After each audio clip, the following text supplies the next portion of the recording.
Hello, my dear aspirants. Welcome to Affinity classes. Let's explore the world of physics. और आज हम लोग discuss करने वाले हैं फुल टेस्ट 2 का वीडियो सॉल्यूशन पूरा आप लोगों को मिलने वाला है फिजिक्स में. एंड आई होप आप लोगों की सबकी प्रिपरेशन अच्छी चल रही होगी. आई नो कि everybody knows me. My name is Niket Kapoor. So straight away let's come to the point और स्टार्ट करते हैं आज का discussion. Let's come to the first question. Electric field in a region is uniform. एक आपको uniform electric field दी हुई है एंड इलेक्ट्रिक फील्ड आपको वेक्टर फॉर्म में दिया हुआ है. A i cap plus B j cap plus सी के कैप. आपसे पूछा गया है electric flux associated with a surface of area is equal to pi r square i cap.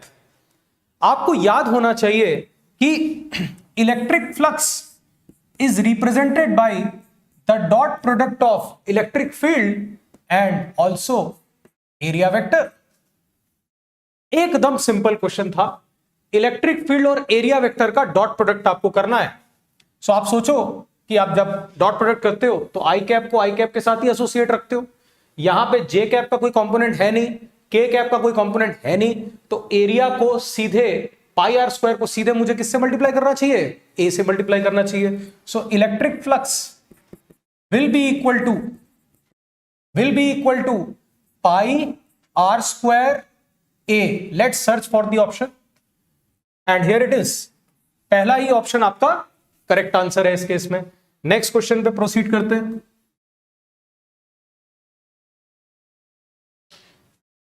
Which of the following is not true about electric charge? मतलब हमें false statement बतानी है electrical charge के बारे में. फर्स्ट बोल रहा है charge is a scalar quantity. Definitely charge is definitely a scalar quantity. इसमें तो कोई दिक्कत ही नहीं है.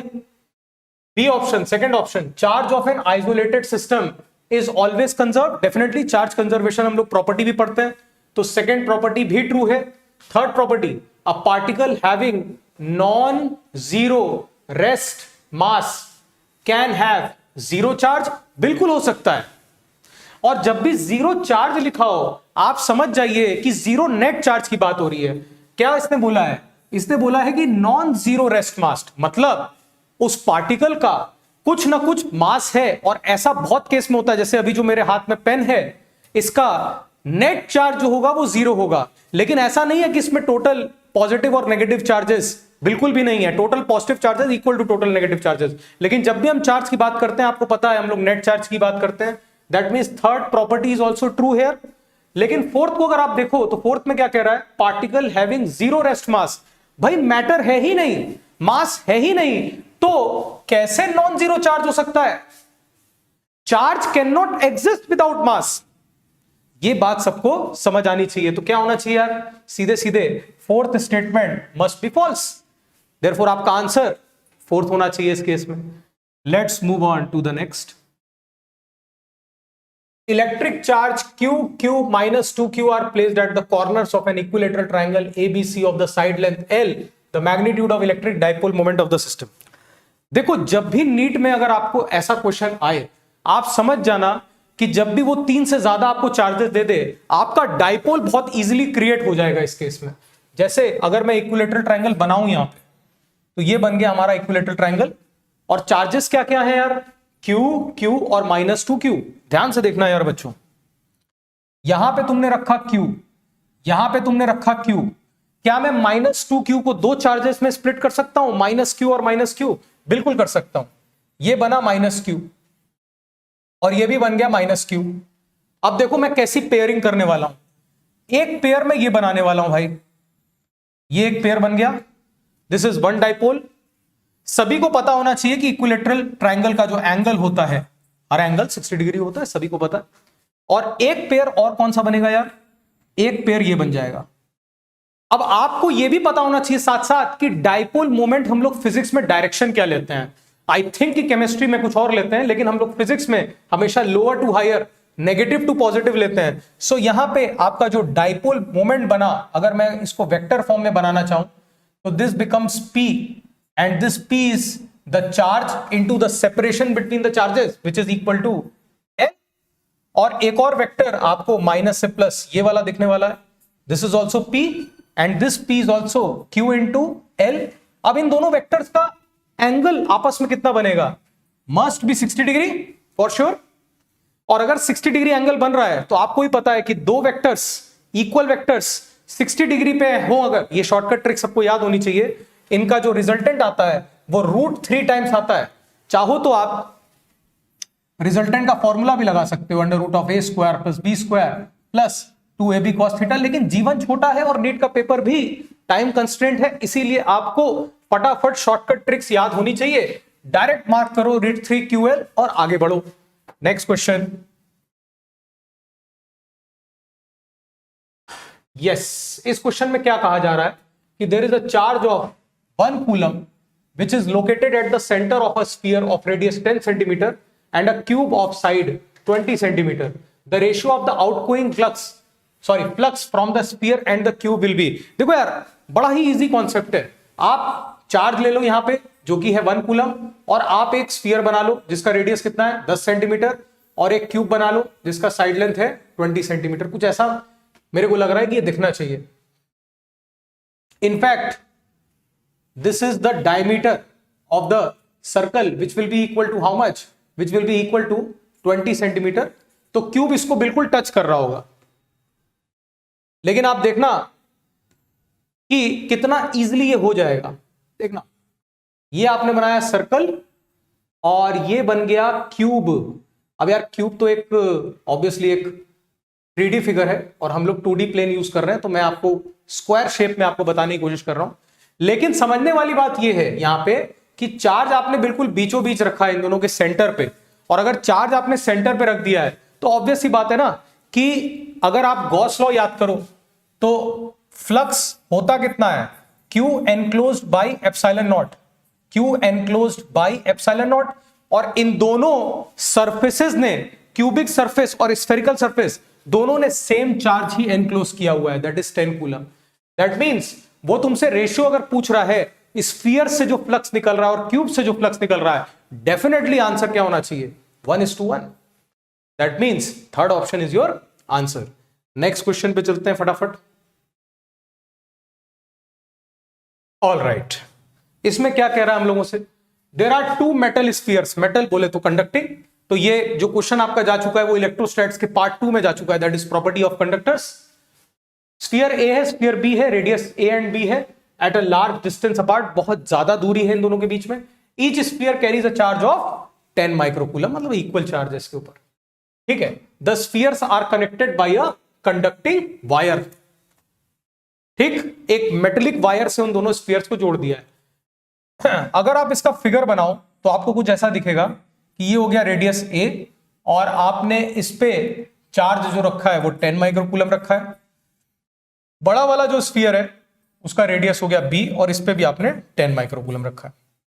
अगर आपने इन दोनों ही स्फीयर्स को एक कंडक्टिंग वायर से जोड़ दिया है, इस कॉन्सेप्ट में यह याद आपको रखना है कि जब भी आप दो स्फीयर्स को कनेक्ट कर दो थ्रू अ कंडक्टिंग वायर, दोनों स्फीयर्स इक्वी पोटेंशियल हो जाएंगे। मतलब जो भी चार्ज इस पे नया आएगा और जो भी चार्ज इस पे नया आने वाला है, उनकी वजह से जो इलेक्ट्रिक पोटेंशियल हो वो कांस्टेंट रहना चाहिए। दैट मींस मान लो अगर यहां पे चार्ज QA आया और यहां पे चार्ज अगर QB आया, तो मैं कह सकता हूं कि V1 is equal to V2। क्यों? क्योंकि मैंने इन दोनों स्फीयर्स को एक कंडक्टिंग वायर से कनेक्ट कर दिया, सिंपल सी बात। तो अगर मैं इसका स्ट्रक्चर बनाऊं तो समझो बच्चों कि इसका रेडियस हो गया A और इसका रेडियस हो गया यार B, क्योंकि वो कह रहा है 20 ग्रेटर देन है, इसलिए मैंने साइज इसका बड़ा बनाया। इनिशियली इन दोनों पे 10 माइक्रोकूलम, सॉरी 100 माइक्रोकूलम और 100 माइक्रोकूलम चार्ज था। फाइनली जब तुम्हें इसने कनेक्टिंग वायर से कनेक्ट करवा दिया, तो इस पे जो चार्ज आ रहा है फर्स्ट वाले पे, उसको अगर मैं QA मान लूं और दूसरे वाले पे QB मान लूं, तो मैं क्या कह सकता हूं कि electric potential of the first sphere must be equal to the electric potential of the second sphere. Why? They are connected by a metallic wire, इसीलिए। so can we say KQA by A is equal to KQB by B? can we cancel K and K? K और K cancel हो गया। now look at this, QA by QB is equal to A by B। इसका clear आपको meaning दिख रहा होगा कि charge का जो रेशियो है वो A by B है, मतलब जो छोटा स्फीयर है उस पे कम चार्ज आना चाहिए और जो बड़ा स्फीयर है उस पे ज्यादा चार्ज आना चाहिए। पहले चार्जेस इक्वल थे लेकिन अब इक्वल नहीं रहेंगे। इसका मतलब let's look at the options. First option is charge will flow from a to b and that is the correct option, क्योंकि सेकेंड स्फीयर, बड़े वाले स्फीयर पे चार्ज ज्यादा आना चाहिए। Let's move on.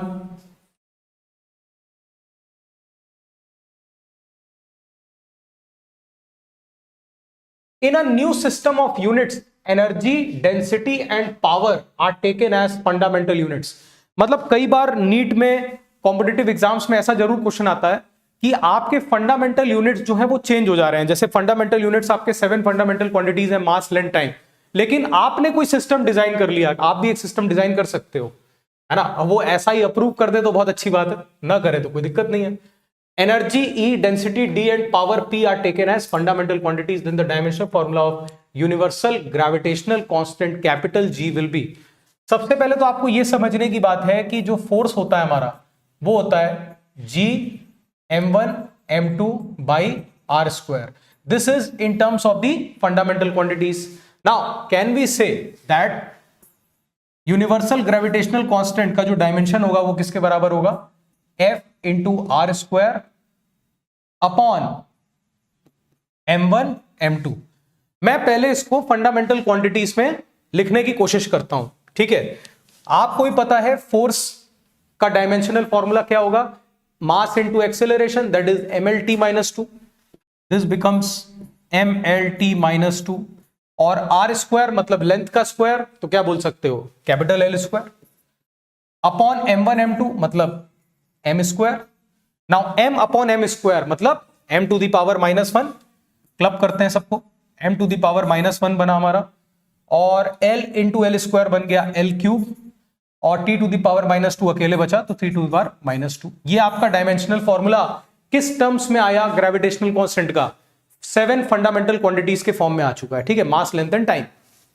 अब लेकिन आपने जो दुनिया बनाई है, जो सिस्टम बनाया है, उसमें फंडामेंटल क्वांटिटीज कौन है? Energy, density and power are taken as the fundamental quantities. Now, can we say that this thing can be written in the new system of units like capital G का dimensional formula is, first हमारे पास energy है तो energy to the power A लिख सकते हैं, energy to the power A, because we don't know the power. आप देख रहे होगे जो आंसर्स हैं वो एनर्जी, डेंसिटी और पावर के टर्म्स में। तो एनर्जी, डेंसिटी और पावर के टर्म्स में जो उसकी पावर्स हैं, मतलब जो डायमेंशंस हैं, वो हमें नहीं पता, वो अननोन क्वांटिटीज हैं। तो मैंने एनर्जी का पावर मान लिया A, डेंसिटी का मान लिया पावर B, और पावर का एक पावर तो फिजिकल क्वांटिटी हो गई, और पावर का पावर मतलब mathematical quantity, that is P to the power C। तुम XYZ मान लो, तुम MNO मान लो, तुम्हें जो अच्छा लगे। तुम्हारा टारगेट तो क्या है? ये तीनों पावर्स बताना, है ना। मानो कुछ भी, दुनिया तो वही रहेगी। Energy is actually work and work is actually force into displacement. So क्या मैं एनर्जी का डायमेंशन लिख सकता हूं directly? Energy is force, that is mass into LT minus 2 into L, that is ml square T minus 2 to the power A, ठीक है। Density is mass by volume, that is ml minus 3, और power होता है energy upon time, तो power का dimension हो गया, ये हो गया पावर C, और power is ml square T to the power -3। Sorry, हाँ ठीक है, कोई दिक्कत नहीं है। ml square T to the power -3 to the power C, this is to the power B। now जगह कम पड़ गई, mass to the power A, mass to the power B और mass to the power C। क्या मैं ये बोल सकता हूं कि टोटल जो मास की पावर आई वो आई A plus B plus C, और L की जो पावर आई वो आई हमारे पास 2A माइनस 3B, और इधर L की पावर आई 2C। साथ में t की पावर कितनी आई, t to the power -2a and -3c, -2a -3c। आप ध्यान दीजिए, इस पूरी टर्म को मुझे इस टर्म से कंपेयर करना है, इस टर्म से कंपेयर करना है। We need to compare this term with this term, मतलब a plus b plus c -1, 2a minus 3b plus 2c 3, -2a minus 3c is -2। a b c तीन वेरिएबल्स, a b c में तीन equations, can we solve it? और solve करने के बाद हमारे पास correct option आएगा जो कि है option 2।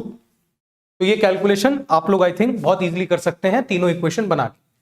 Let's move on to the next question. The radius of a sphere is 5.3 plus minus 0.1 centimetre. The percentage error in its volume is, ये अच्छा क्वेश्चन है एरर का। क्या मैं ये लिख सकता हूं कि वॉल्यूम जो होता है हमारा किसी भी स्फीयर का वो होता है 4/3 पाई आर क्यूब, और अगर आपको एरर निकालना है तो आपने पढ़ा होगा बेसिक एरर्स का कॉन्सेप्ट कि change in the value of volume upon the original volume can be written as, ये 4/3 पाई तो एक कांस्टेंट है, जो पावर आती है वो नीचे आ जाती है 3 times delta r by r. सभी को दिख रहा है कि डेल्टा आर बाई आर मतलब this is the change and this is the value of the radius which is 5.3। So 0.1 is delta r and r is 5.3. Can we say that the percentage error is delta v by v is equal to 3 times 0.1 into 3 times divided by 5.3, और percentage निकालना है तो इसको हमें 100 से multiply करना पड़ेगा। Let's look at the options, कौन सा ऑप्शंस मैच कर रहा है इसके साथ? आई थिंक सेकेंड ऑप्शन इसके साथ मैच कर रहा है। Let's move on to the next question. Okay, now this is a good question of kinematics. The position of a particle moving along the x-axis is given by -2t cube plus 3t square plus 5. The acceleration of the particle at the instant when its velocity becomes 0. जब velocity 0 हो रही है तो उस moment पे आपसे acceleration पूछा जा रहा है। आपको भी पता है कि velocity आप क्या लिख सकते हो यार? You can write it as dx by dt. ठीक है, इक्वेशन कैलकुलस यूज करेंगे यहां पे।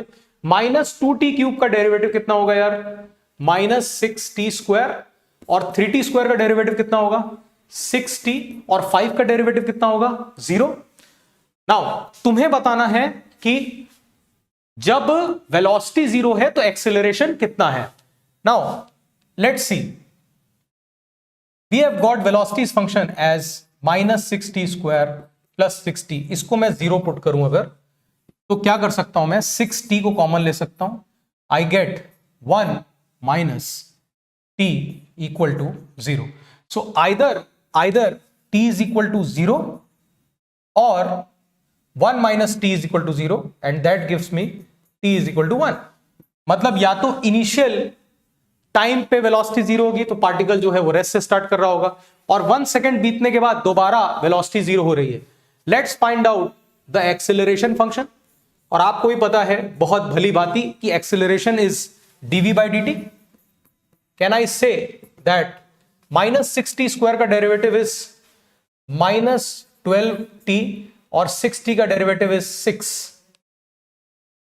ऑलराइट, तो अगर मैं t is equal to 0 put करूं तो हमारे पास आंसर जो आ रहा है वो 6 मीटर पर सेकेंड स्क्वायर आ रहा है, जो कि गिवन ऑप्शंस में नहीं है।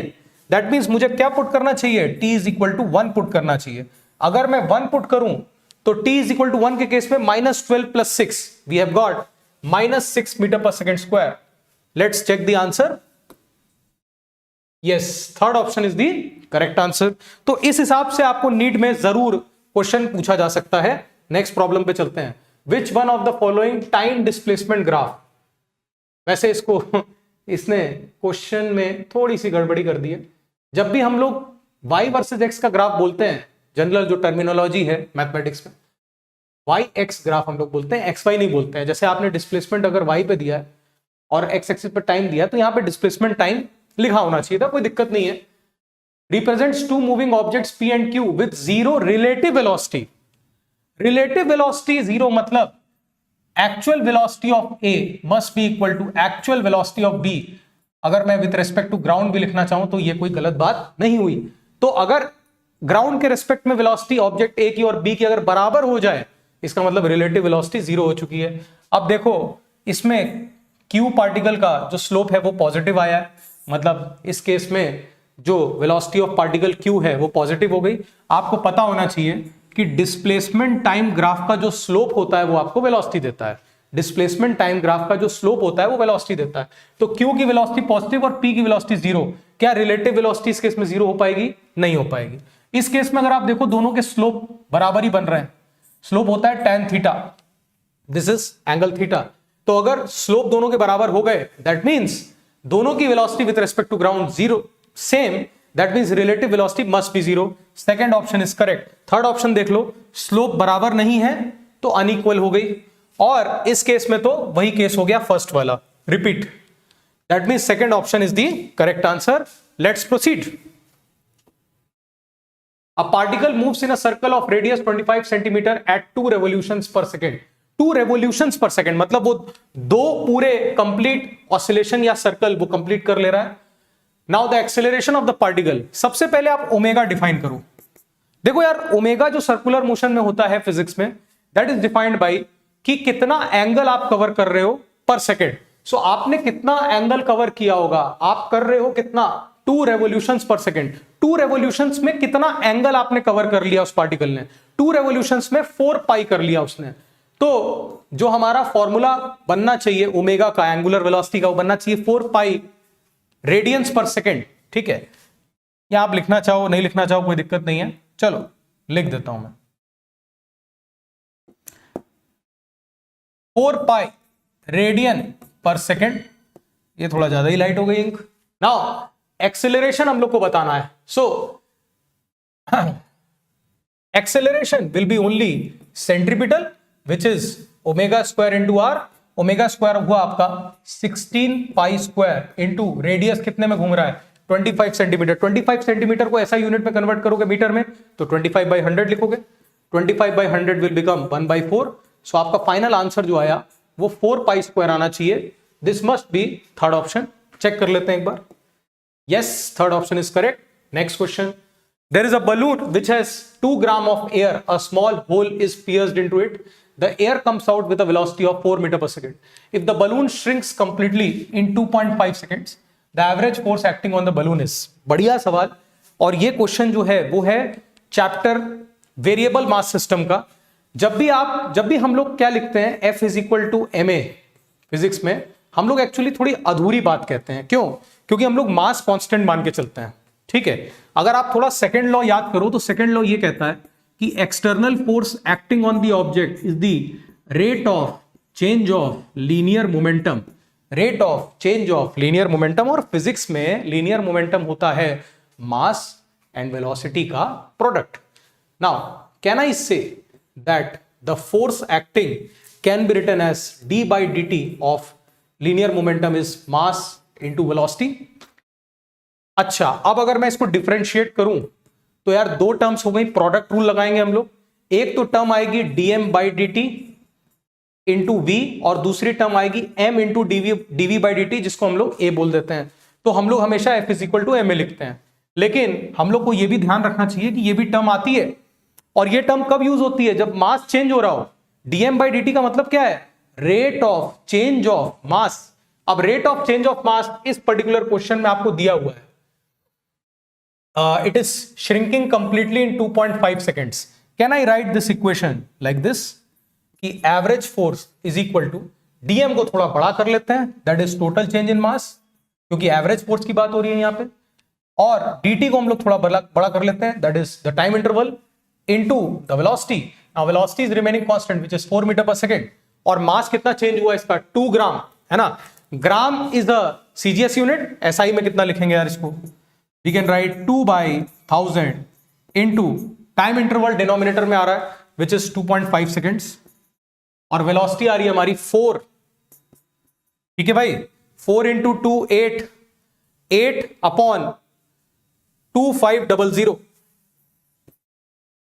8 अपॉन 2500, जो कि आपका होना चाहिए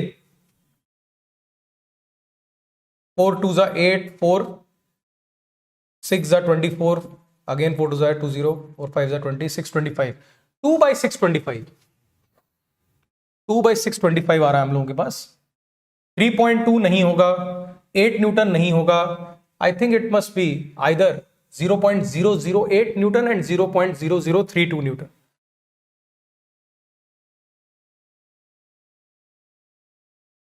चलो इसको ऐसे लिख लेते हैं, ये बहुत इजी हो जाएगा, एक बढ़िया मेथड समझ में आया। इसको इंटू 4 कर लो, इसको इंटू 4 कर लो, नीचे बन गया 10,000, 8 4 जा 32, 32/10,000 इज सेकंड ऑप्शन। इस तरीके से आप नीट में थोड़ा कैलकुलेशन इजीली कर सकते हो। देखो मैंने भी क्वेश्चन अभी देखा है ना, कैलकुलेशन पर्पस के लिए अभी देखा, और मैंने आपको एक बढ़िया मेथड बता दिया कि जब भी ऐसा टर्म आपके पास बन जाए तो मल्टीप्लाई डिवाइड कर लो, क्योंकि अगर 10,000 आ गया डिनोमिनेटर में तो आप बहुत जल्दी इजीली इसको काट पीट लोगे।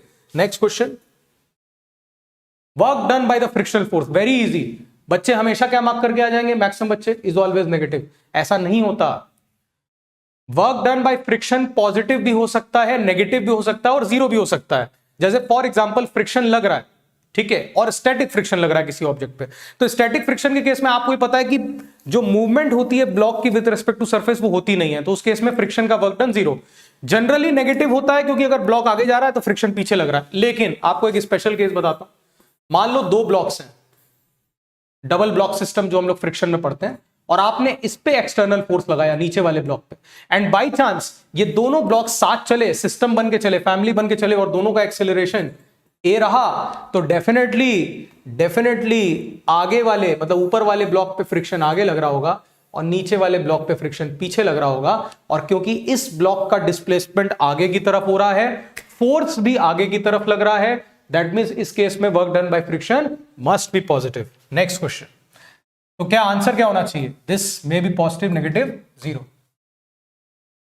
Next question is two perfectly elastic particles. Elastic particles का उसका कहने का मतलब शायद ये होगा कि इलास्टिक कोलिजन होना चाहिए, A and B of equal masses traveling along the line joining them with velocity 15 meter per second and 10 meter per second collide, their velocities after the elastic collision will be।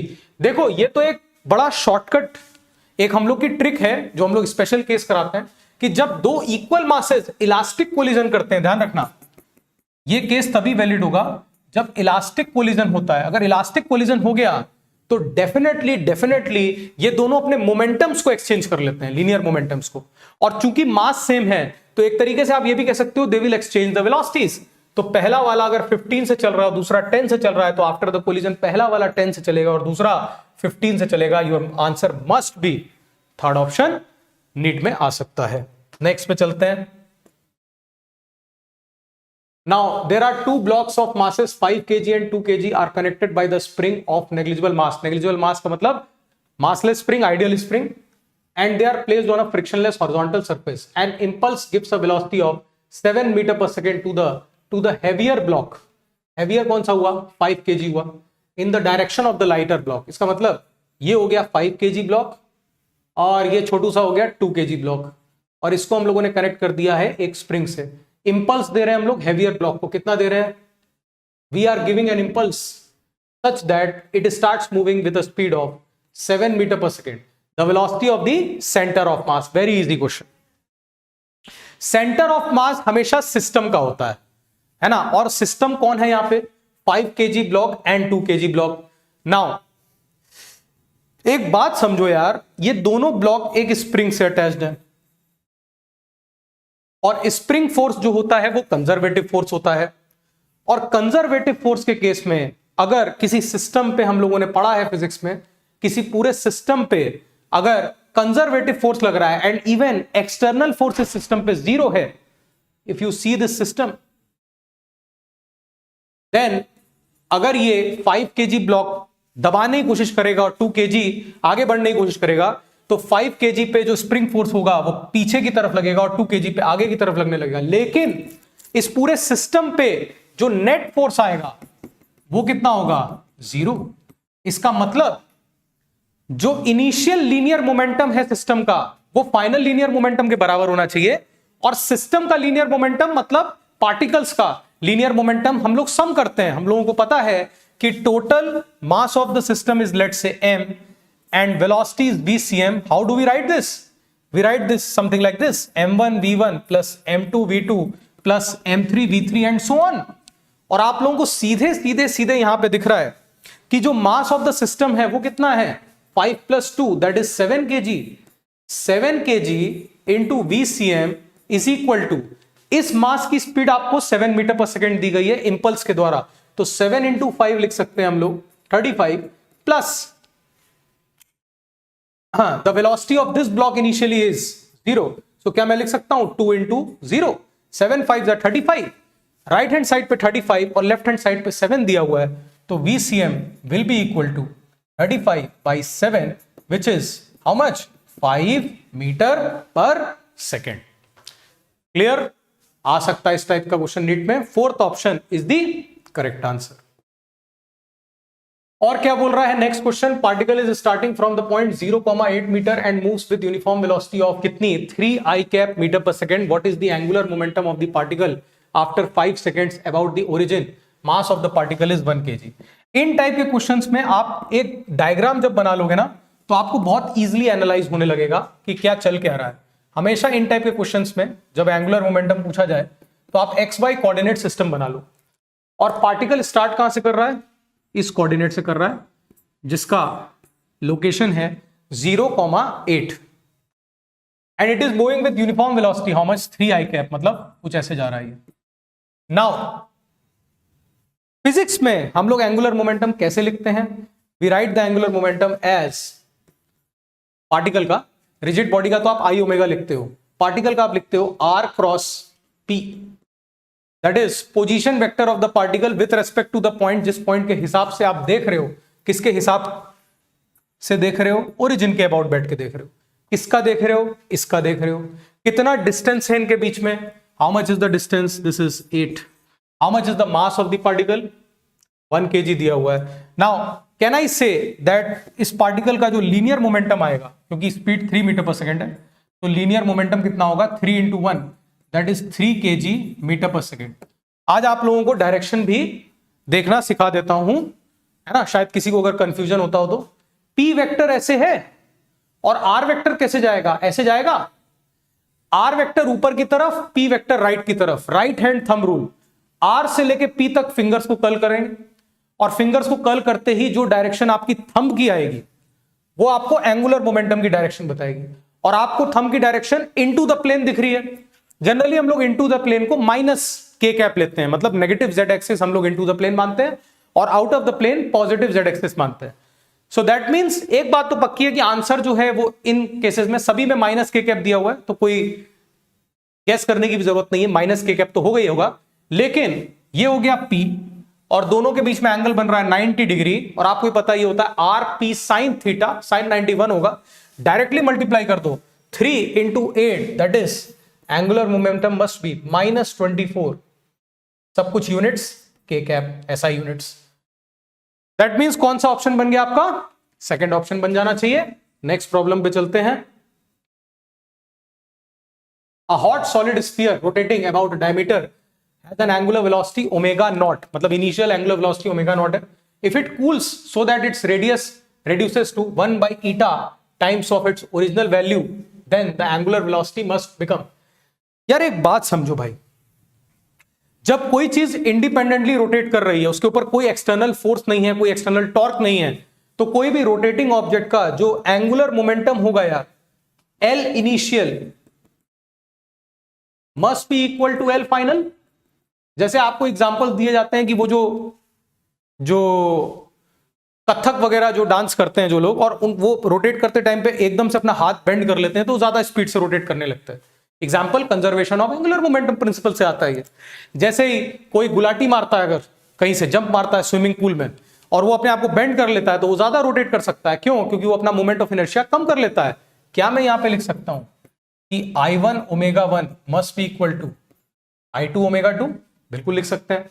और किसी भी solid sphere का जो Mi होता है वो कितना होता है, it is 2/5 into m into are square. Initial angular speed is omega not, और एंगुलर स्पीड रिड्यूस हो जा रही है टू 1 by eta.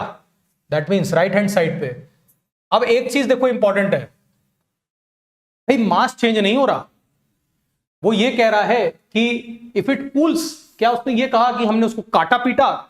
नहीं, तो मास तो सेम रहना चाहिए, दैट इज 2/5m, लेकिन रेडियस जो रेड्यूस हो रहा है वो 1/eta टाइम्स हो जा रहा है। दैट मीन्स r²/eta² में लिख सकता हूं यहां पे, एंड जो वेलोसिटी का टर्म आएगा वो आएगा ओमेगा डैश, हमें ओमेगा डैश बताना है। r² उड़ गया, 2/5 उड़ गया, m उड़ गया, omega dash becomes equal to n² omega not, and it is a important question for NEET point of view. Clear? NEET के लिए इंपॉर्टेंट हो जाएगा ये, फोर्थ ऑप्शन करेक्ट आंसर। ध्यान रखना मास चेंज नहीं हो रहा। ऑल राइट, बढ़िया। Next, if earth suddenly stops rotating then the weight of an object of mass m at equator will be. देखो ये बढ़िया सवाल है ना। हम लोग पढ़ते हैं ग्रेविटेशन चैप्टर में कि g dash due to the rotation of the earth acceleration due to gravity जो है वो डिक्रीज हो सकता है, और इक्वेटर पे मास आपका, वेट आपका अलग आएगा और पोल्स पे अलग आएगा। कैसे, क्या फॉर्मूला होता है इसका? g dash is equal to g minus omega square r cos square theta, where theta is the angle of the latitude. और इक्वेटर जो है वो डायमीटर के साथ, अर्थ के डायमीटर के साथ, मतलब जीरो लैटिट्यूड के साथ एंगल बनाएगा 0, और पोल जो है वो बनाएगा एंगल जीरो लैटिट्यूड के साथ, इक्वेटर के साथ 90। इसका मतलब किसी भी पर्सन का जो मैक्सिमम वेट रिकॉर्ड होगा वो कहां पे होना चाहिए? पोल्स पे होना चाहिए, क्योंकि cos theta that means cos 90 and cos 90 is 0। ये तो सभी लोगों को पता है। नाउ क्या मैं इसको मास से मल्टीप्लाई कर दूं इस इक्वेशन को? मैं लिख सकता हूं mg dash is equal to mg minus omega square r into m cos square theta. आपने एकदम से रोटेशन बंद कर दिया।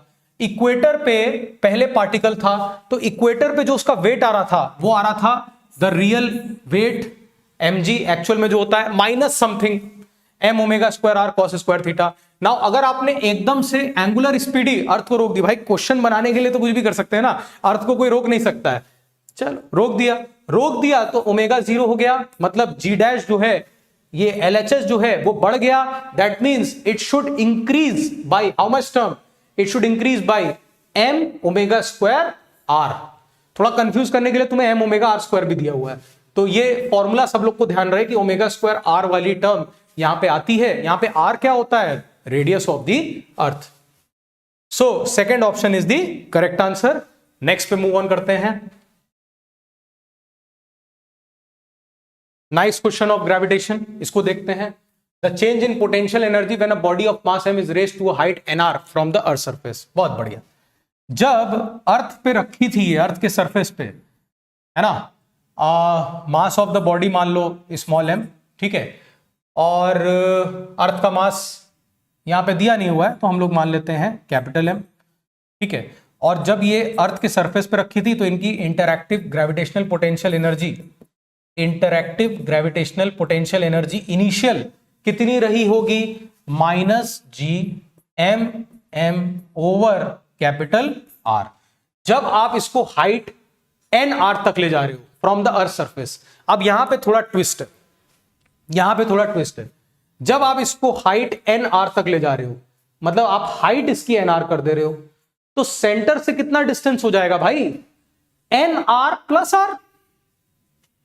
नहीं समझ में आया? सेंटर से डिस्टेंस कितना होगा? यहां से तो हाइट हो गई nr, सेंटर से एक और r ऐड करना पड़ेगा तो हो जाएगा nr प्लस r। तो आप फाइनल कितनी लिख सकते हो यार? फाइनल आप बड़े आराम से लिख सकते हो minus capital Gm by r common ले लो अगर, तो नीचे n+1 बन जाएगा। अब आप क्वेश्चन में देख रहे हो कि सर आप तो लिखते जा रहे हो कैपिटल G के टर्म्स में और उसने दिया है स्मॉल g के टर्म्स में। कोई दिक्कत की बात ही नहीं। आपको एक फॉर्मूला याद होना चाहिए हमेशा कि Gm by r square is equal to small g। Now let's replace this. Gm by r तो यही हो गया, तो gr लिख सकते हैं, दैट विल बिकम mgr। और ये कितना बन जाएगा यार? mgr upon n+1। आपसे पूछा जा रहा है change, minus sign don't forget. Change मतलब फाइनल माइनस इनिशियल,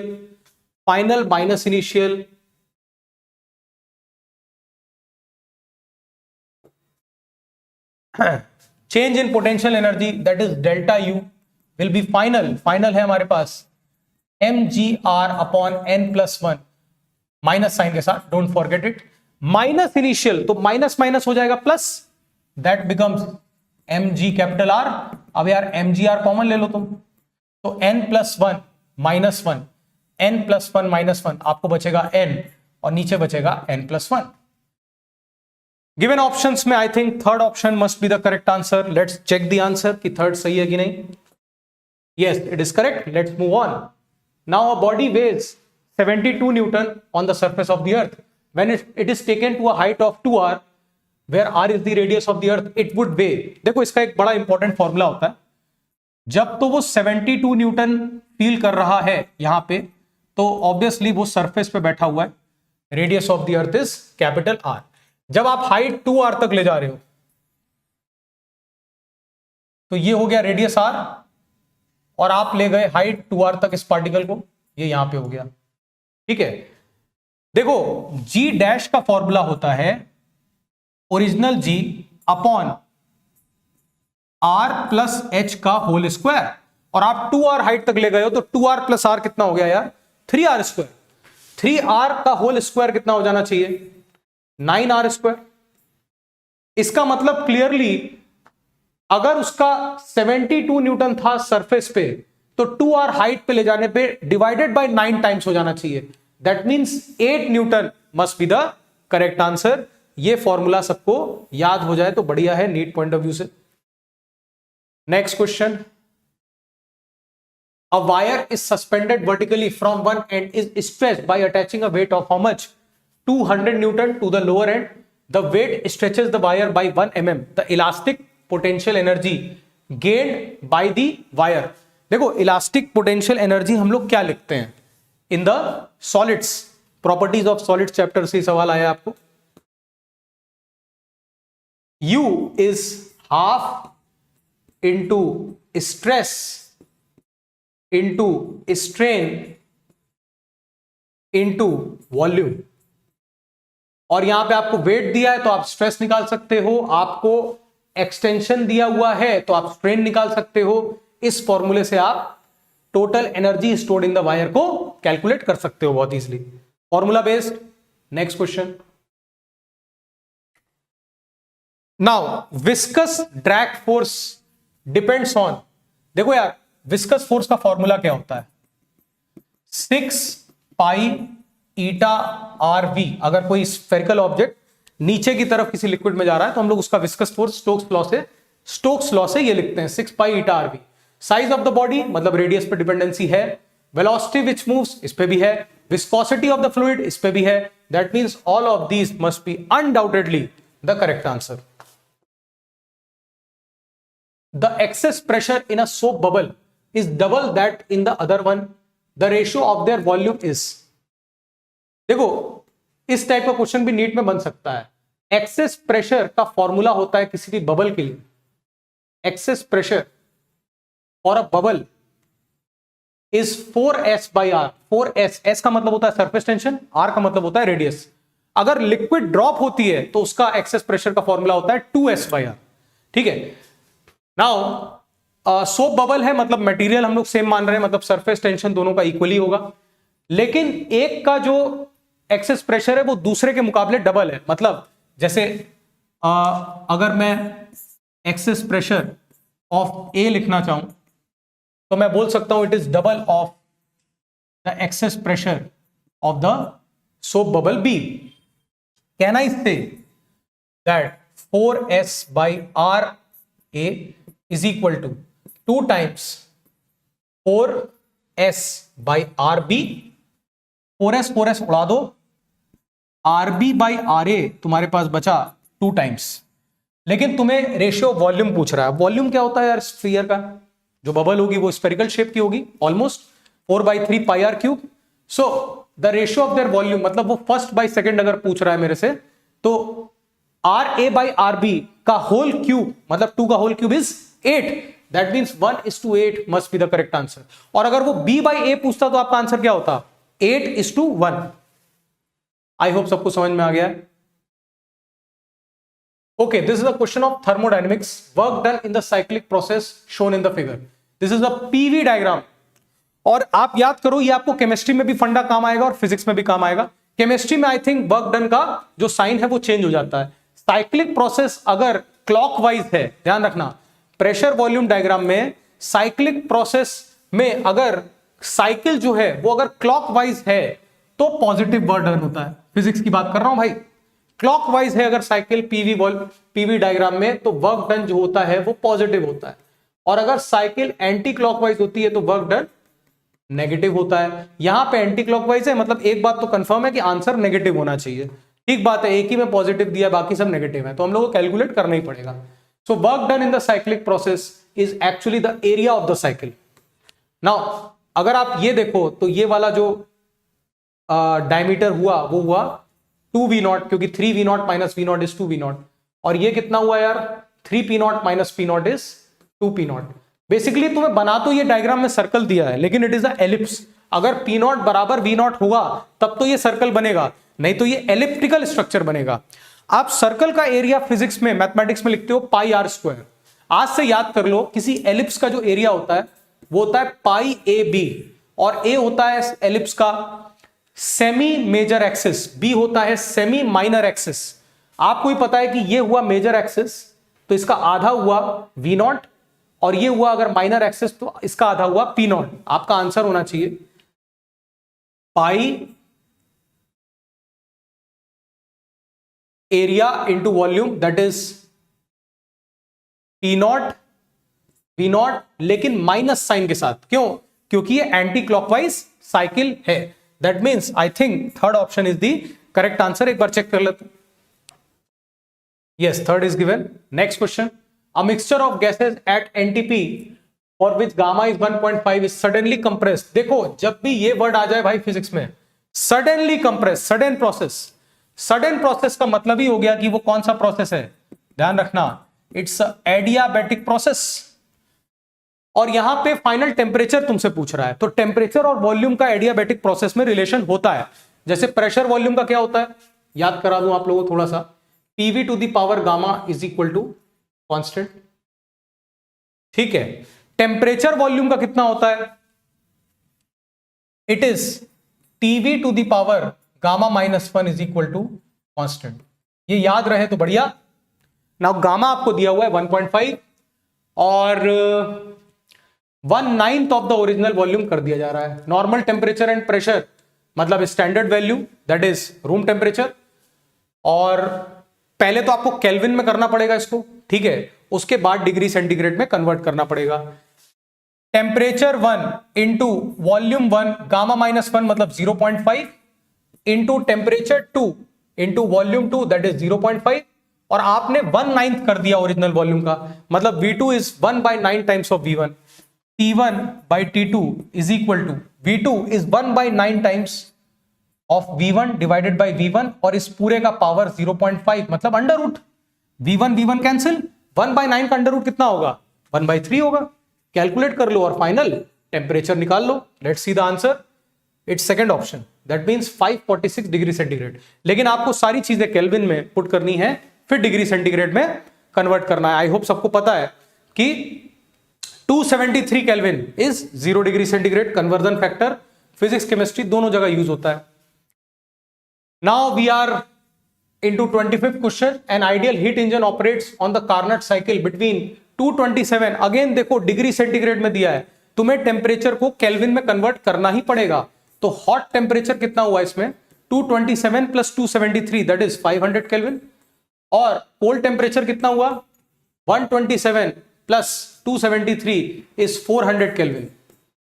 वो कह रहा है absorbs 6 into 10⁴ calories at the higher temperature, the amount of heat converted into work, the amount of heat which is getting converted into work. देखिए ध्यान दीजिए, Carnot engine में efficiency का formula of the Carnot engine is 1 - TC/TH, मतलब cold temperature by hot temperature.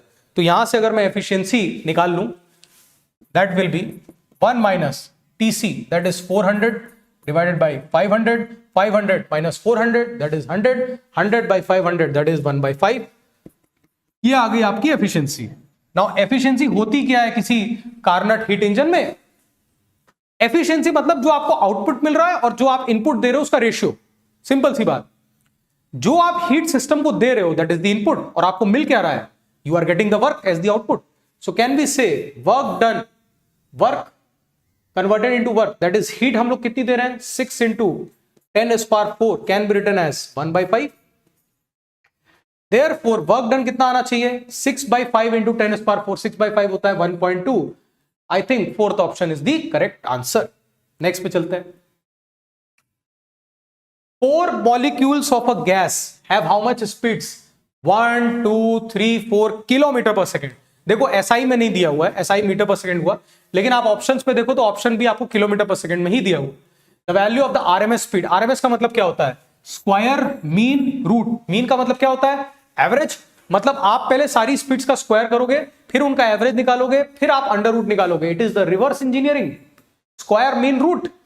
Square करें भाई, 1 का square, 2 का स्क्वायर, 3 का स्क्वायर, 4 का स्क्वायर। मीन का मतलब क्या होता है, डिवाइडेड बाय 4, क्योंकि आपके पास 4 मॉलिक्यूल्स हैं, और अंडर रूट ये हो गया। थोड़ा सा कैलकुलेशन ज्यादा है, 1 + 4 5, 9 + 5 14, 14 + 16 30, 30/4 15। I think the answer should be under root of 15 kilometre per second, under root of 15 kilometre per second. Let me calculate once again. 4 square is 16, 3 square is 9, 16 + 9 25, 25 + 4 29, 29 + 1 30, 30/4 is, sorry 15/2, so 15/2 under root में बैठेगा। That means fourth option is the correct answer। Tension की बात नहीं, square mean and root. Next question. अब particle is executing SHM. देखो यार SHM बड़ा अच्छा टॉपिक है और इस पे मुझे ऐसा लगता है कि एक क्वेश्चन जरूर बनना चाहिए, हो सकता है 2 क्वेश्चन बन जाए, क्योंकि एसएचएम एक ऐसा टॉपिक है ना कि वो किसी भी टॉपिक में पेनिट्रेट कर सकता है, इसीलिए एसएचएम पढ़ना बहुत इंपॉर्टेंट है। एम्पलीट्यूड ए है और मैक्सिमम वेलोसिटी जो है वो v0 है। Its speed at the displacement 3a/4। देखो मैं बच्चों को एक फॉर्मूला पढ़ाता हूं जो कि बड़ा इंपॉर्टेंट है एसएचएम में। v = ω √a² - x², और x होता है आपका displacement from the mean position, a होता है एम्पलीट्यूड। नाउ मैक्सिमम स्पीड आपकी v0 है और मैक्सिमम स्पीड का फॉर्मूला होता है a ओमेगा इज v0। तो क्या मैं कह सकता हूं कि ओमेगा की वैल्यू हुई v0/a, इसको इधर यूटिलाइज करो। सो v at that position will be v0/a upon नहीं, अंडर रूट में a² - 3a/4 का whole square, that is 9a² / 16 16a² - 9a², कितना हुआ 7a², 7a²/16 मतलब 16 का अंडर रूट 4। तो आपके पास आंसर जो आएगा वो आएगा 4a, और अंडर रूट में आपके पास कितना बच जाएगा, that must be under root of 7। a से a उड़ा दो, √7/4 v0 must be the correct answer, first option. Next पे चलते हैं। A spring block system in the horizontal oscillation has a time period t। Now the spring is cut into 4 equal parts and the block is reconnected with the one of the parts. The new time period of vertical oscillation will be। बहुत अच्छा question. Spring को अगर आप 4 parts में, एक ही spring को 4 equal parts में आपने अगर काट दिया, कॉन्सेप्ट ये कहता है कि spring constant must multiply by 4 times. देखो अगर कोई स्प्रिंग है जिसका स्प्रिंग कांस्टेंट k है, उसको आपने 2 पार्ट्स पे काट दिया, तो जो 2 आपको स्प्रिंग्स मिली उसका स्प्रिंग कांस्टेंट होगा 2k 3 पार्ट्स में काट दिया 3k 4 पार्ट्स में काट दिया सबका 4k होगा। तो आपने पहले तो टाइम पीरियड कैलकुलेट किया t, और इस ऑसिलेशन के लिए टाइम पीरियड का फॉर्मूला आता है t = 2π√m/k। मैंने क्लास में बताया भी है ना, जिन बैचेस में मैंने बताया उनका ये सही होना चाहिए था। t = 2π√m/k, और आपने दोबारा रिकनेक्ट किया इसको सेम मास के साथ, तो मास तो चेंज हो नहीं रहा, डिवाइडेड बाय 4k, 4 बाहर आ जाएगा तो 2 बचेगा। Can I say t dash is equals to initial time period divided by 2। Definitely third option must be the correct answer. Now wave is represented by x is equals to 4 cos 8t minus y/2। The frequency of the wave is, let's compare this wave this is the term of omega T. तो omega होता है हमारा 2 pi F. 2 pi F actually में 8 है, तो frequency कितनी आई 8/2 which is 4 by pi. First option is the correct answer, simple. Next question, sound source is moving towards a stationary observer, this is the source and this is the observer. और speed of sound को मैंने यहां पे मान लिया late से v, और वो कह रहा है कि साउंड सोर्स जो है वो उसके पास आ रहा है, कितने से 1/10 ऑफ द स्पीड से, v/10 से। The ratio of apparent frequency to real frequency. देखो यार, एपरेंट फ्रीक्वेंसी मतलब ऑब्जर्व फ्रीक्वेंसी, और इस केस में ऑब्जर्व फ्रीक्वेंसी का जो फॉर्मूला बनेगा वो बनेगा ओरिजिनल फ्रीक्वेंसी इनटू सोर्स का टर्म हमेशा डिनोमिनेटर में आता है v, और सोर्स आ रहा है पास, फ्रीक्वेंसी चाहिए बढ़नी, v/v - vs, and vs is how much? It is v/10. So this becomes 10v minus v, that is 9v. 9v denominator में, 10 ऊपर, so frequency observed is equal to 10/9 of the original frequency. So apparent, that is observed upon original का जो ratio होगा वो 10/9 होना चाहिए। समझ में आया है? इस केस में सोर्स अगर दूर भागता तो आप v + v/10 कर देते थे और आपका आंसर आ जाता। Let's move on to the next question. अब यार इसमें देखो, लॉजिक गेट का मुझे भी लगता है कि नीट में एक क्वेश्चन रहेगा जरूर। लॉजिक गेट आप लोग अच्छे से पढ़िए। The adjoining logic symbol is equal to, आपने 2 लॉजिक गेट्स जोड़ दिए हैं। देखो, सिंबल्स याद करना बहुत जरूरी है। इस लॉजिक गेट का सिंबल है, this is representing NAND gate, and I think ये वाला भी, क्योंकि सेम ही है बिल्कुल, तो ये भी नैंड रिप्रेजेंट कर रहा है। 2 नैंड गेट्स अगर आपस में जोड़ेंगे आप, तो आपको जो फाइनल आउटपुट मिलेगा वो आपको एंड का मिलेगा। ये शॉर्टकट ट्रिक सबको याद रहे। अगर आप 2 नॉर गेट जोड़ दें सीरीज में, तो जो आपको आउटपुट मिलेगा वो और गेट का मिलेगा। ये कॉन्सेप्ट, ये ट्रिक सबको याद रहनी चाहिए for NEET. Next question, in the equation, I think this is aluminium 2713, helium 42, phosphorus 3015 plus this element is x, the correct symbol of for x is. इस टाइप के क्वेश्चन बहुत आसान होते हैं। आपको मास चार्ज कंजर्वेशन देखना होता है। आप LHS देखो, this is 27, this is 4, so 27 + 4 is 31, और आपको RHS में दिख रहा है 30, सो इस x को आप कैसे लिख सकते हो? This x can be written as 1, और ये हो गया 13, ये हो गया 2, 13 + 2 इज 15, इधर भी आपको 15 दिख रहा है, तो दिस मस्ट बी 0। ये क्या रिप्रेजेंट कर रहा है? This is representing a neutron. That means in this particular reaction a neutron is getting emitted. That means fourth option is the correct answer. Next question, a radioactive sample at any instant has its disintegration rate 5000 disintegrations per minute. After 5 minutes the rate becomes 1250 disintegrations per minute. The decay constant per minute is, मैंने देखा है कई लोग मेरे से आगे पूछते हैं, they get confused in this disintegration वाला कॉन्सेप्ट और नंबर ऑफ न्यूक्लियाई वाला कॉन्सेप्ट। आप याद रखो, क्योंकि जो लॉ ऑफ रेडियो एक्टिविटी कहता है वो फर्स्ट ऑर्डर रिएक्शन है, और आप लोग ये फिजिकल केमिस्ट्री में ही पढ़ते हो।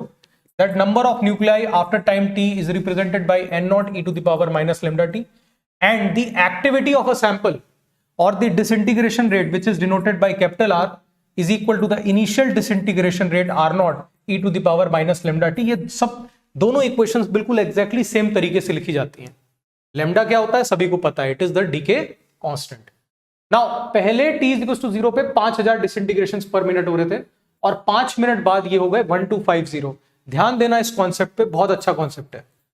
5000 का आधा कितना होगा? हाफ, 2500। ये काम होने में एक हाफ लाइफ लगता है, एक हाफ लाइफ लगता है। 2500, चाहे नंबर ऑफ न्यूक्लियाई का भी सवाल होता तो आपका कॉन्सेप्ट यही आप यूज करते, चाहे डिसइंटीग्रेशन का सवाल आया तब भी आप यही यूज करोगे। 2500 का आधा जो होगा वो होगा 1250। तो 2500 को 1250 चेंज होने में कितना समय लगेगा? 1 more half life।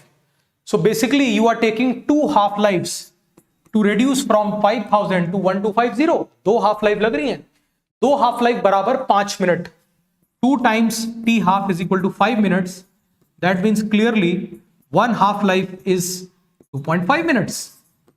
और आपसे डीके कांस्टेंट पूछ रहा है, डीके कांस्टेंट का फॉर्मूला क्या होता है, लैम्डा, और हाफ लाइफ का फॉर्मूला क्या होता है, t हाफ लाइफ इज 0.693, जिसको हम लोग ln2 भी लिखते हैं, ln2 डिवाइडेड बाय लैम्डा, और ये है आपका 2.5, तो lambda will be equal to ln2 upon 2.5।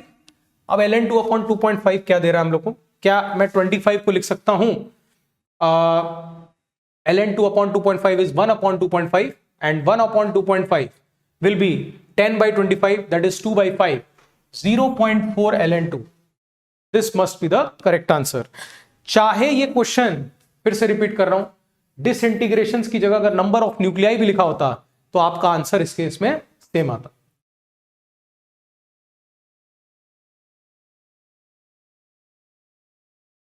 Okay, modern physics, if an electron in hydrogen atom jumps from 3rd orbit to the 2nd orbit, हमेशा ऑर्बिट्स बना लिया करो ऐसे, this is the level n is equal to 1, this is 2, this is 3, third से second में आ रहा है, the frequency of the emitted radiation is given by, let's apply the formula, 1 by lambda is equal to RH, और यहाँ पे Z तो hydrogen ही है तो कोई दिक्कत नहीं है, 1 upon n1 square minus 1 upon n2 square, so 1 upon 2 square is 4 and 1 upon 3 square is 9। Now आपसे फ्रीक्वेंसी पूछ रहा है, you very well know that c by lambda is equal to frequency, so 1 by lambda can be written as frequency upon speed of light, so this is frequency upon c is equal to RH, Rydberg's constant, 1 by 4 minus 1 by 9। so options में भी c दिया हुआ है यहाँ पे, है ना, c दिया हुआ है यहाँ पे लिखा हुआ है, RH को इसने r लिखा है, 1 by 4 minus 1 by 9 is 36 आ गया हमारा डिनोमिनेटर में, 4 9 9 minus 4 that is 5, 5 by 36 into RC। Second option gives you the correct answer of this particular problem। The approximate wavelength of a photon of energy 2.48 electron volt। Very easy, very very easy। wavelength पूछा है, energy दी हुई है, energy of a photon is written by hc by lambda। Now आपको energy को, या तो आप इसको 2.48, ठीक है, इलेक्ट्रॉन वोल्ट को आप जूल में कन्वर्ट कर लो, या फिर वो शॉर्टकट लगा लो जिसमें अपन hc को 1240 लिख लेते हैं, तो 1240 divided by the energy is 2.48, इससे हमारा आंसर आ जाएगा, that is second option. I think it will be 12400, जब नैनोमीटर में होता है तब हम लोग 1240 लिखते हैं। To observe the diffraction the size of an obstacle, very good question. देखो सबसे पहले diffraction is the hallmark property of wave, हर एक वेव डिफ्रैक्शन जरूर शो करेगा। दूसरी चीज, कभी भी आपको डिफ्रैक्शन ऑब्जर्व करना है तो याद रखो the order of wavelength must be almost equal to the size of the obstacle, almost equal. और ऑलमोस्ट इक्वल मतलब ऐसा नहीं कि size of the obstacle is let's say 10⁻⁹ metre, तो वेवलेंथ भी एक्जैक्टली 10⁻⁹ मीटर हो, या 10⁻⁷ अगर साइज हो तो वेवलेंथ भी 10⁻⁷ हो, थोड़ा बहुत ऊपर नीचे चलता है, but it should be of the same order, है ना। आसपास रखोगे तो डिफ्रैक्शन ऑब्जर्व होगा, नहीं तो नहीं होगा। Very important condition of the process diffraction. Alright, ये समझ में आ गया होगा सबको। नेक्स्ट पे चलते हैं।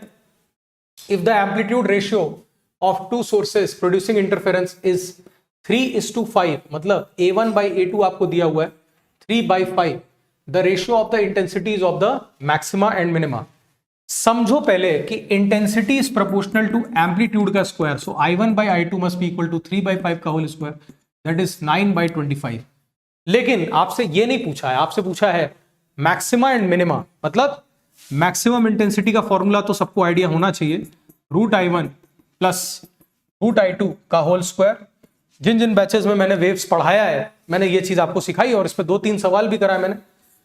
मिनिमम इंटेंसिटी का formula is √I1 minus √I2 का whole square. Now √I1 can we say it is 9 and √I2 is 25, so √I1 becomes 3 and this becomes 25 का under root, that is 5, so 3 + 5 का whole square, 3 + 5 का whole square is 3 + 5 is 8, 8 का square is 64, और इसको देखो जरा, 3 - 5 कर लो या 5 - 3, कोई दिक्कत नहीं। तो 5 - 3 का whole square is 2 square, 2 square is 4, 64/4 कितना होता है यार, 16:1 इज योर रेशियो। कहां गया, कहां गया, कहां गया, थर्ड ऑप्शन। क्लियर, मस्त कॉन्सेप्ट है, ये फॉर्मूला याद होना चाहिए, और ये भी पता होना चाहिए, और ये भी पता होना चाहिए कि intensity is proportional to amplitude का square for sound wave, light wave, everything. Okay, moving on, आगे बढ़े। कैपेसिटेंस का question, a capacitor is connected across a battery which delivers a current of 1 ampere at an instant in the capacitor. The displacement current through the capacitor at that instant. Displacement current मतलब वो current जो capacitor के inside flow कर रहा हो, और इस समय फ्लो कर रहा है कितना, 1 एम्पियर। तो डिस्प्लेसमेंट करंट की वैल्यू डायरेक्टली जो करंट इस समय फ्लो कर रहा है, that must B 1 ampere. That means first option is your correct answer. Next question, if E vector and B vector represent the electric and magnetic field vectors of the electromagnetic wave, the direction of propagation of the electromagnetic wave is in the direction of, ये बहुत important चीज है, speed of light or the direction of the wave is given by E vector cross B vector.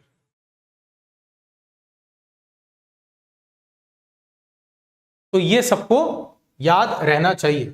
Next, in RLC circuit the capacitance is change from C to 2C। आपने capacitance को क्या कर दिया, double कर दिया। और the resonant frequency to remain unchange, मतलब आपको ओमेगा को जो है वो कांस्टेंट रखना है। The inductance should be changed from L2।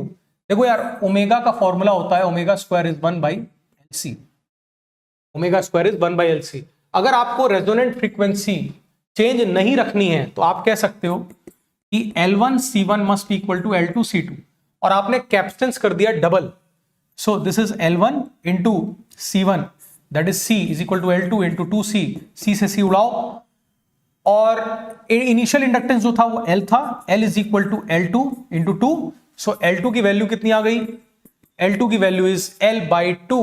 That means third option is your correct answer. कोई दिक्कत नहीं आनी चाहिए इस टाइप के क्वेश्चंस में नीट में। नेक्स्ट, स्टेप अप ट्रांसफॉर्मर की बात हो रही है। It is operating on the 220 volt line and supplies 2.2 ampere.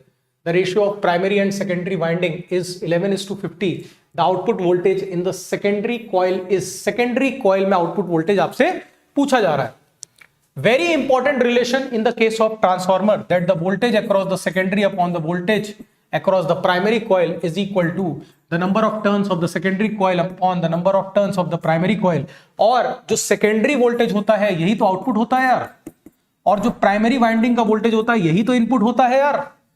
And NS is the number of turns of the secondary coil and NP is the number of turns of the primary coil। और आपको बोल रहा है primary और secondary winding का 11:50 है, तो secondary upon primary का कितना हो गया, 50/11। और ये है प्राइमरी वोल्टेज जो कि 220 वोल्ट लाइन पे ऑब्जर्व करवा रहे हैं हम लोग, तो 220 उधर चला जाएगा। This whole thing must be equal to VS, that is secondary voltage और आउटपुट वोल्टेज। देखो कैंसिल भी हो रहा है, वैल्यूज प्यारी सी दी हुई है। ये हो गया 20 into 50, that is 1000 volt must be our answer. Check कर लेते हैं एक बार। Yes, third option. Okay, now the question of solenoid. Easy है वैसे तो। When the number of turns in a solenoid are doubled without any change in the length of the solenoid, it's self inductance. देखो self inductance of the solenoid का formula होता है μ0 n²a/L। That means अगर मैं बोलूं कि self inductance n के किस प्रोपोर्शनैलिटी पे है, तो मैं कह सकता हूं कि self inductance is proportional to number of turns per unit length का whole square. Now number of turns तुम डबल कर दे रहे हो, तो जो सेल्फ इंडक्टेंस हमारा है, गेटिंग इट, सेल्फ इंडक्टेंस जो है वो कितना हो जाएगा, 4 टाइम्स हो जाएगा, 2 का स्क्वायर 4। सिंपल है, नीट में गलत नहीं होना चाहिए इस तरीके का सवाल। Eddy currents are induced when a metal block is kept in a changing magnetic field. बिल्कुल करेक्ट, इसी फेनोमेना की वजह से एडी करंट्स आर प्रोड्यूस। तो कॉन्सेप्चुअल है क्वेश्चन। सेकंड कह रहा है metal block is kept in a uniform magnetic field, कुछ नहीं होगा। कुछ नहीं होगा क्योंकि इलेक्ट्रिक फील्ड ही जनरेट नहीं होगी, induced electric field. Now coil is kept in a uniform magnetic field, this is also wrong. Current is passed in a coil, this is also wrong. ये तो एक सिंपल सी बात हो गई, ठीक है। तो first option is your correct answer. Now if phi1 and phi2 are the angle of dip in the two vertical planes at right angles to each other, ये बड़ा इंपॉर्टेंट है, यहां पे राइट एंगल्स पे है, and phi is the true angle of dip। देखो this is a formula based question जहां पे हम लोग कहते हैं कि अगर दोनों राइट एंगल पे हैं तो cot square phi must be equal to cot square phi1 plus cot square phi2। That means ये कहां लिखा हुआ है, फर्स्ट ऑप्शन में we are given this relation. Important है, डायरेक्ट क्वेश्चन बन सकता है नीट में। Two identical thin bar magnets each of length L and the pole strength M are placed at the right angle to each other with north pole of one. इसको हम लोग को बनाना पड़ेगा। जैसे मान लो एक मैग्नेट हो गया ये नॉर्थ हो गया, इसका ये साउथ हो गया, ये दूसरा कलर ले लेते हैं अपन, और north pole of one touching the south pole of the other, मतलब ये वाला हो गया साउथ, ये हो गया नॉर्थ। मैग्नेटिक मोमेंट, तो ये तो बड़ा इजी हो गया, दोनों के मैग्नेटिक मोमेंट जो हैं वो तो राइट एंगल पे हो जाएंगे। और एक तरीके से आप देखो तो आपका एक अगर वेक्टर है ml और दूसरा वेक्टर है ml, तो इनका रिजल्टेंट कितना आना चाहिए ml और ml का, दिस मस्ट बी √2ml। इस टाइप का क्वेश्चन नीट में आराम से आपको पूछा जा सकता है, वेरी इजी। अच्छा, डाइपोल मोमेंट आप कैसे लिखते हो, चार्ज इनटू लेंथ, है ना। और मैग्नेटिक मोमेंट आप कैसे लिखते हो, that is magnet into its particular geometrical length.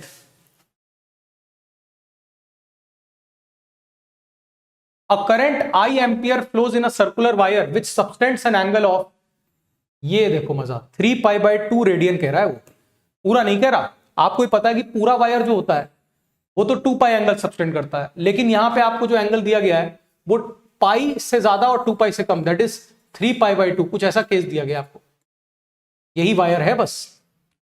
अच्छा देखो, सबको एक सर्कुलर कॉइल की वजह से मैग्नेटिक फील्ड का फॉर्मूला पता होना चाहिए, और वो होता है μ0I/2r। μ0I/2r, इसमें भी आई करंट चल रहा है इसमें, लेकिन इसका μ0I/2r से थोड़ा सा कम होना चाहिए, वही हमसे पूछ भी रहा है इसमें। Magnetic field at it centre, centre पे आती है μ0I/2r, लेकिन पूरे कॉइल की वजह से आती है। ये है आधा भी नहीं है और पूरा भी नहीं है, आधे और पूरे के बीच का है ना। तो सिंपल ज्योमेट्री मेथड भाई हम लोग लगाते हैं ना, रेशियो एंड प्रोपोर्शन में यूनिटरी मेथड 10 आम का दाम इतना, तो 5 का कितना, 6 का कितना, μ0I/2r, ये हो गई टोटल मैग्नेटिक फील्ड अगर पूरा कॉइल होता, और एंगल कितना है इसका 3π/2, टोटल एंगल होता कितना है, इट्स 2π, पाई से पाई उड़ाओ, 2 2 4 4 2 8, कितना आया, μ0I/8r is your correct answer. Clear, all right, बढ़िया क्वेश्चन है, आ सकता है नीट में इस तरीके का। Now moving on to next 48, when equal current is pass through the coils the equal magnetic field is produced at their centres if the ratio of number of coils is 8:15, मतलब n1/n2 जो है वो 8:15 है, then the ratio of their radii will be. Equal magnetic field produce कर रहे हो तुम, जो भी मैंने फॉर्मूला बोला ना μ0I/2r, वो एक टर्न के लिए होता है। अगर नंबर ऑफ टर्न्स n है तो फॉर्मूला कितना बन जाता है, μ0n1/i, और आपसे रेशियो ऑफ रेडियस पूछ रहा है तो i इक्वल है नंबर ऑफ टर्न्स से मल्टीप्लाई करना होता है फॉर्मूले को, this becomes denominator becomes 2r1 is equal to μ0n2i divided by 2r2, 2 से 2 उड़ाओ, μ0 उड़ाओ, i उड़ाओ। नंबर ऑफ टर्न्स का रेशियो है 8:15, so 8/15 is equal to r1/r2, so the ratio of the radii should be also 8/15। एक बार check कर लेते हैं, yes, थर्ड ऑप्शन।